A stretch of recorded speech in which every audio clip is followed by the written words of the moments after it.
Hello, hello, everyone. I am so excited to be here today. I am interviewing my dear friend and colleague, Dr. Paula C. Perez, about her new revised book, Delayed Not Denied: How I Became My Best on My Journey to Love and Marriage. Let me tell you real quick about Dr. Paula. Dr. Paula C. Perez is a #1 best-selling author, educator, speaker, and coach who empowers single Christian women to love themselves and embrace their season of singleness on their journey to love and marriage. A Seton Hall graduate with over 30 years of educational expertise, Dr. Paula shares her ultimate love story in her memoir, Delayed Not Denied: How I Became My Best on My Journey to Love and Marriage. It's a story of family, faith, perseverance, transformation, and hope. It is a powerful, powerful book. I've had the opportunity to read it myself, and it is just something that will encourage and inform you. And Dr. Paula, welcome, welcome. Thank So you good so to have much, you Laura. here. It's good to be here. So excited So for this time. I'm excited to interview you about your book, and let's just dive right in. I would love to know what inspired you originally to share your personal journey and the lessons, and then also, revision to have this new beautiful book, Delayed Not Denied. Well, thank you. I would say that the gem of this book, the genesis of it was during COVID. We lost a lot of people in our church circles during that time. And I remember thinking, oh my God, what if I die? Who's going to tell my story?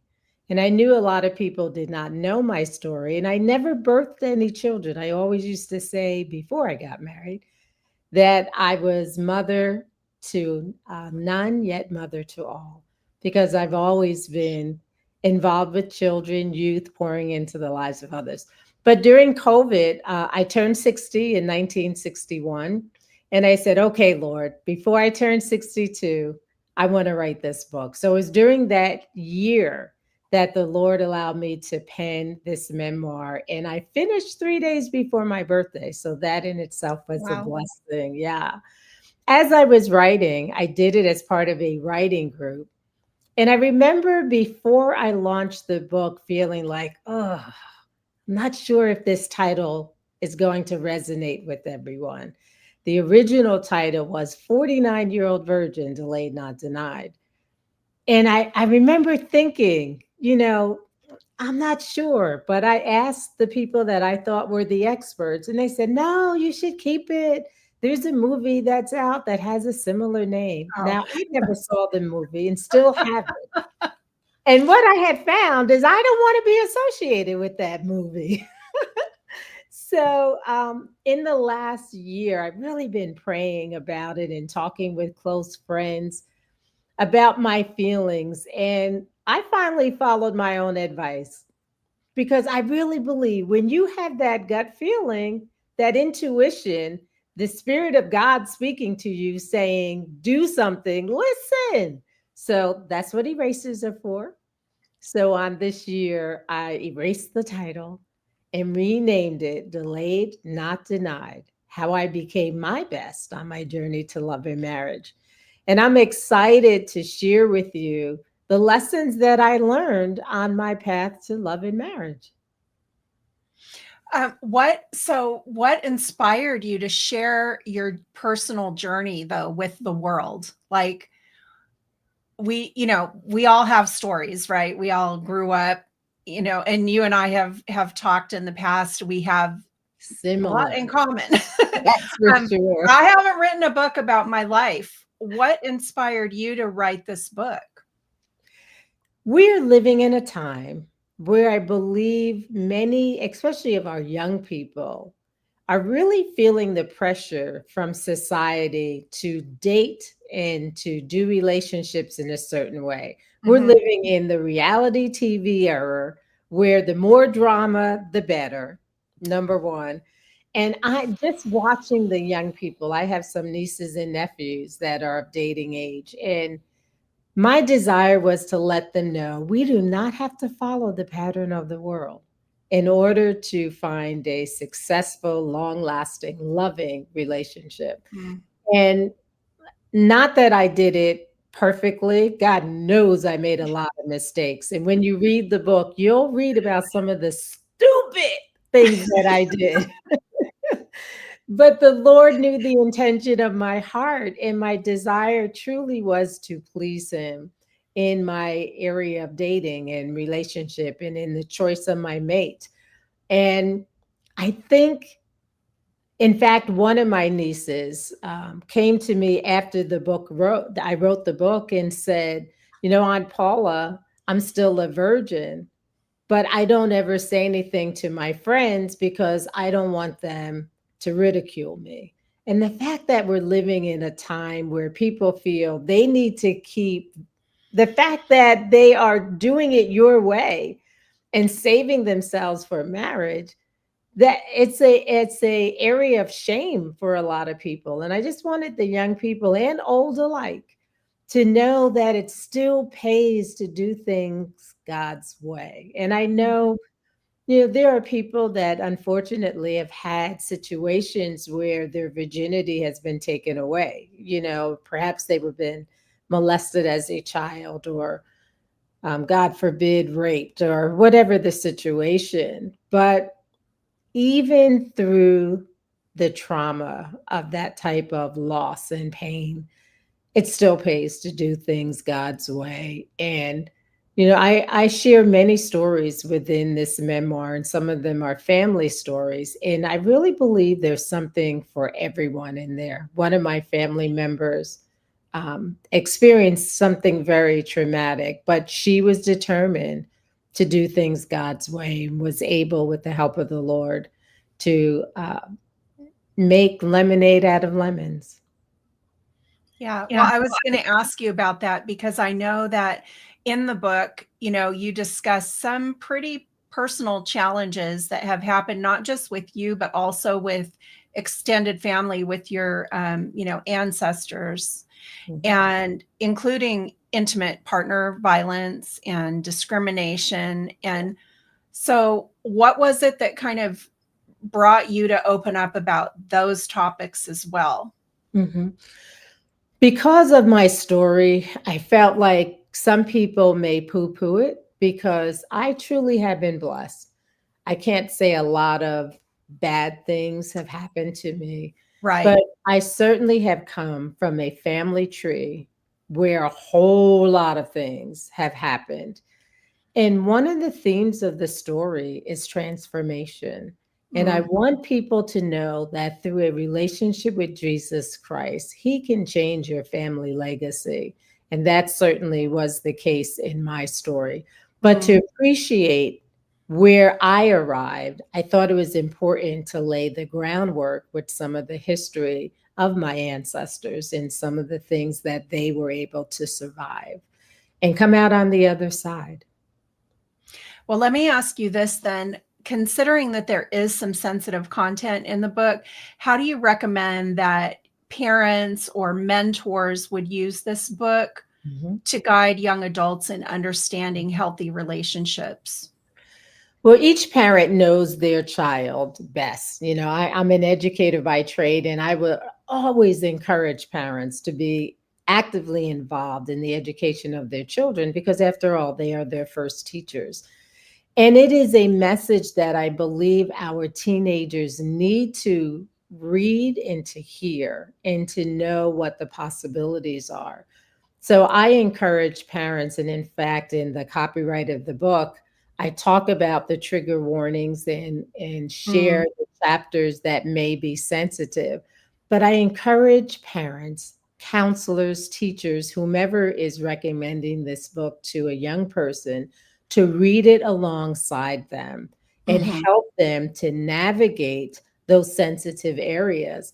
And many times we feel like, oh, our teenagers, they can't handle it. Let me tell you, I was the principal at an elementary school And my 4 and 5 year olds, the things that they've been exposed to, even at that tender age, Yeah. would blow our socks off. So it's not that they haven't heard it, but I really think it's important that, first of all, parents, you take your rightful place.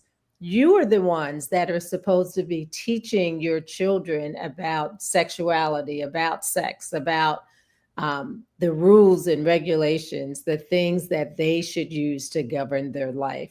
I certainly hope that you are basing it on biblical principles, but it is up to parents to parent. And I think that this book will aid you in that. In fact, in the back of the book, I have tips for parents on how to use the material in ways that you can have conversations with your own children. I love that because as the parent of a young adult, I remember trying to find the right way to have those difficult conversations. Well, it was difficult because I was so uncomfortable with it. Uh, but necessary, right? To have these conversations. And I think that your book, the way that you have woven your family story through your memoir and how you shared your different experiences really does open the door for conversations around all kinds of things. So even if you're not doing it as a parent, but maybe you're like in a singles ministry, maybe you're the singles ministry director or something like that, and you want to take your group through this book, it's going to, you're going to have plenty of different topics that you can talk about, everything from, like you said, there is a little bit of information about like intimate partner violence, but there's also information about online dating and online relationships and just navigating all of that. So I love that. I want to ask you, what are some key faith-based lessons that you're hoping readers will take away from your story? Mhm. The major one is that doing things God's way is still the best way. As I said earlier, so many times we feel the pressure that society has placed. And many people just assume that everybody is having sex outside of marriage. And Yeah. that certainly is not the case. So the benefit of doing things according to God's plan is so important. And one of the things I share in there is that love is not about getting. Love is not about getting, it's about giving. And when someone loves you, they're willing to put aside their own quote unquote needs, per se. And when we are able to love in a sacrificial way, and I'm not saying that we should be a doormat. In fact, that message is very loud and clear in the book that you need to know who you are. You need to love yourself, be Yeah. confident in who you are, and stand on that. And the person that is for you will accept you for all that you bring to the table. And that was one of the challenges I had. I have a doctorate. I've had years of education. I've done well in both the business arena. I worked at IBM for almost 10 years, and then education as well. And I knew I needed to find someone or be found by someone that could handle all of Paula, because Paula is a lot. Paula is a lot. But when you find your purpose partner, when you find that guy that really sees you for you and not where you've got to play dumb, where you have to play small, but where you can truly be yourself, that is so, so important because God's put us on this planet for a purpose. And the person that is for us will align with that mission and we'll be better together as a Yeah. result.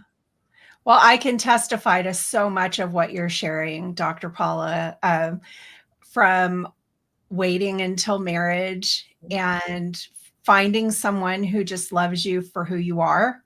And I remember one time when I was the last one I'm the oldest in my family. Yep. and the last one to get married.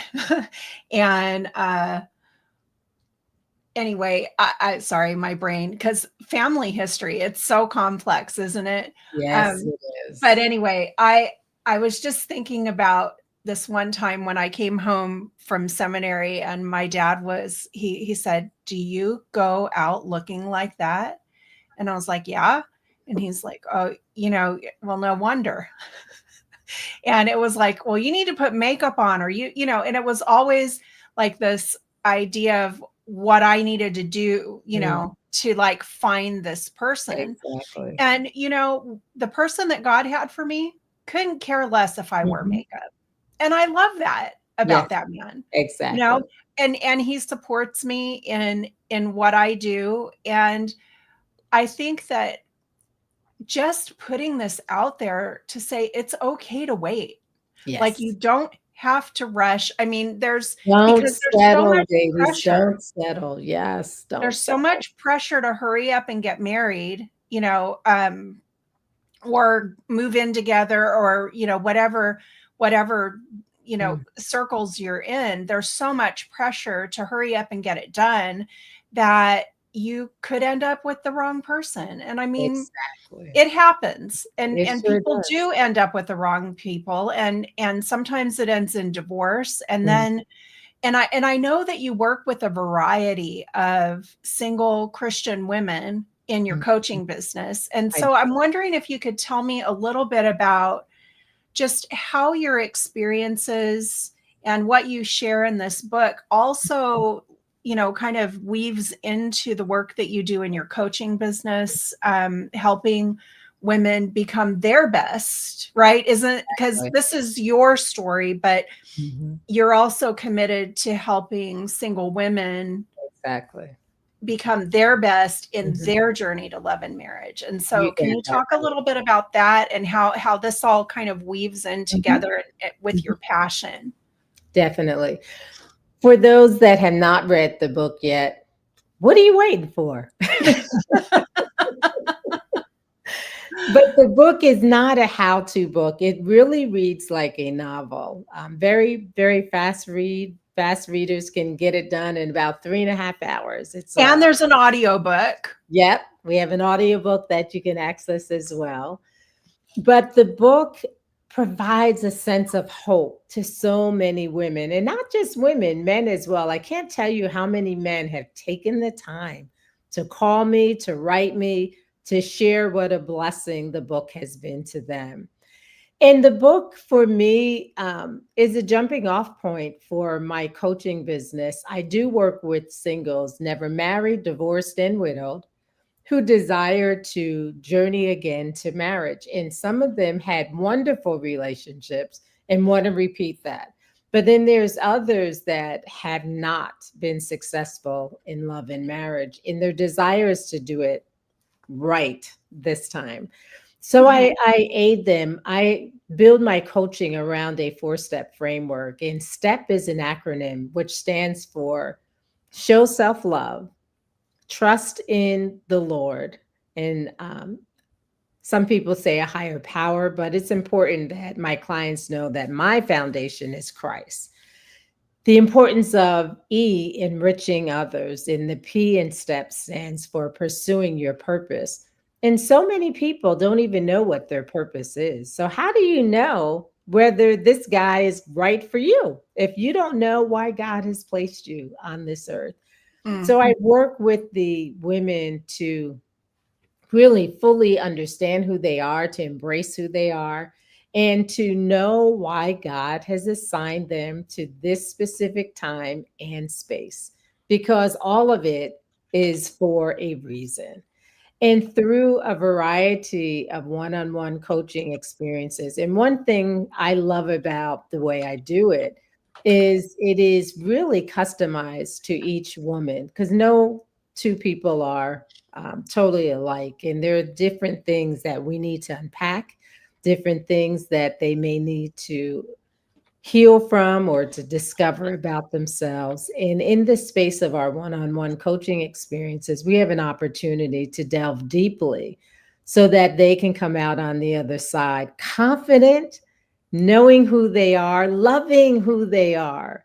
And I believe in doing so, that's what enables them to attract the right type of people. Because a lot of times, if we are approaching relationships from broken spaces, we tend to attract the same thing, broken people. Mm, So I'm just grateful. I've seen the transformation that has happened in the lives of the women that I've worked with. And it's just so exciting to be a yeah. part of that process. Well, I was going to say, you've actually worked with women who are single to help them like everything you just talked about isn't theoretical. It's Mhm. actually you've done it. This is Yes. what you do, and you're so passionate about it. And I Mhm. wonder, the experiences that you've had coaching, your own experiencing finding your purpose partner, and a wonderful man, John Perez. Yes. I wonder, are you thinking about writing another book? Oh. And if so, what would, what would that be about if you Mm. were thinking about something like that? Well, I'm working on a couple of different projects now. There is a book uh, in my memoir. My now husband, John, asked me, how in the world were you able to keep yourself? I got married when I was 49, and he just never knew anyone in the church or out of the church that was able to remain celibate. Mm, But God was able to do that for me. So I'm working on a devotional okay. that will enable single people in particular to work through the Word of God and some reflective activities to really hone this area of their life and to make sure they are on track for what God wants them to have in their life. I'm also working on a workbook to go along with the memoir, Okay. and it's called Delayed Not Denied, a Christian Relationship Guide.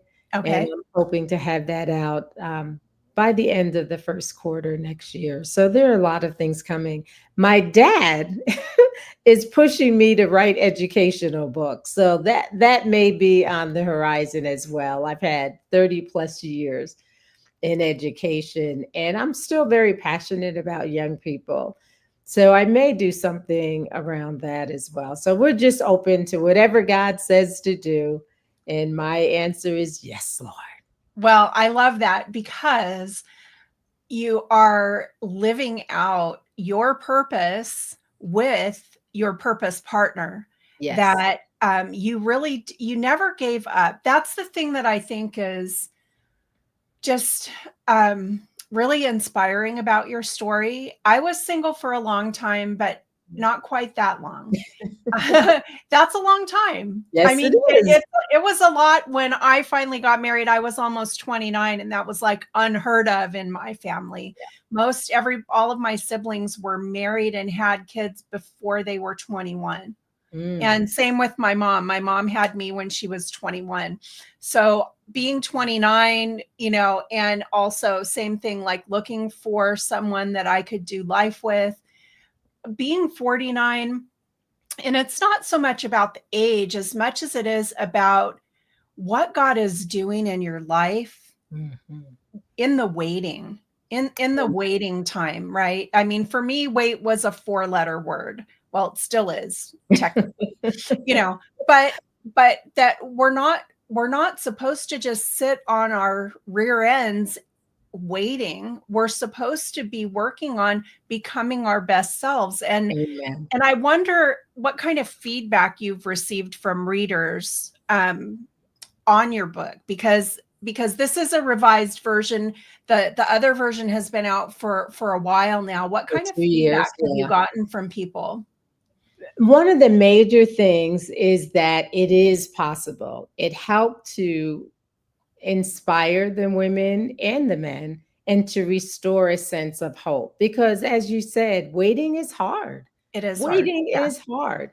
And even in my own journey, there were times when I said, well, maybe I didn't hear you right, Lord. I thought I was supposed to get married, but maybe I'm not supposed to get married.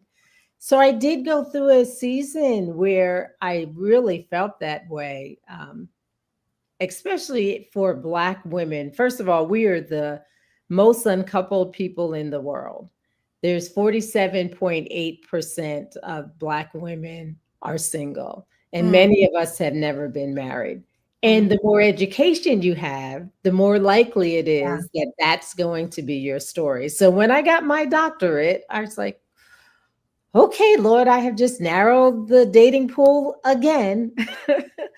So I dealt with that, and people that have read the book said that it definitely restored their hope in the Mm, process.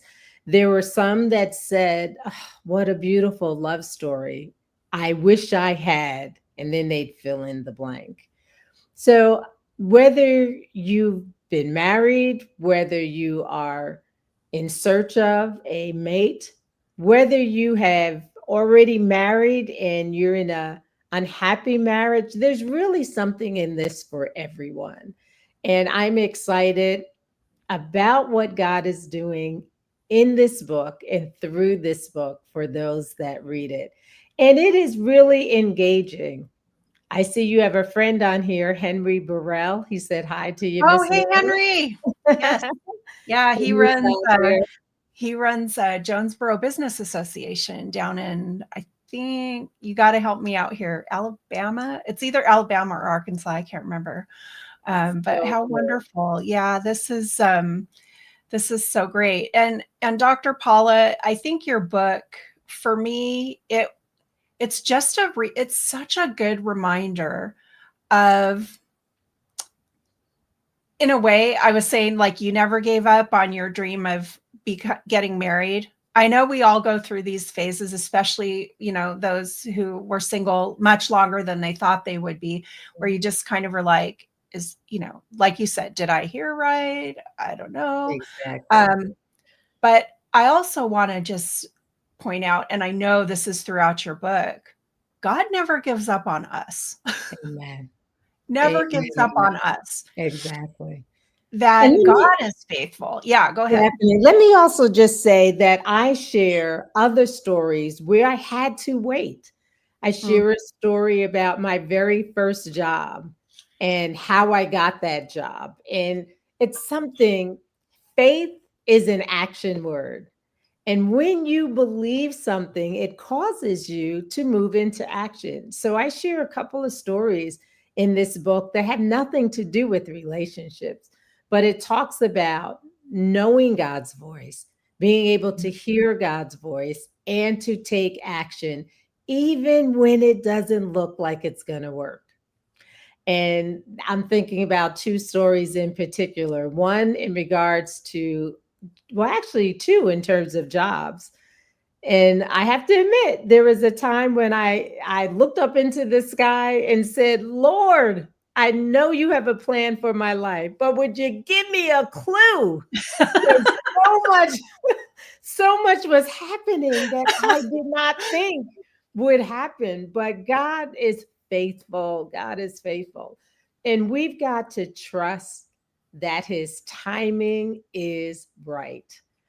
If there's a delay in your life, and perhaps it's not over relationships, perhaps there's a delay because you desire to have a child of your own. mm, Perhaps there's a delay because you want a promotion on your job, or perhaps there's a delay. You feel called to a certain type of ministry and the doors just have not opened yet. yeah. Remember, God has a plan, and part of that plan is process. God is working on us to be able to receive and to be in the right space, the right time, the right headspace for whatever He has assigned for us to do. And I want to encourage each of you on today to trust God, trust His timing, and believe that if it's for you, it's for you. Doesn't matter what anybody says, what God has for you is for you. Yeah.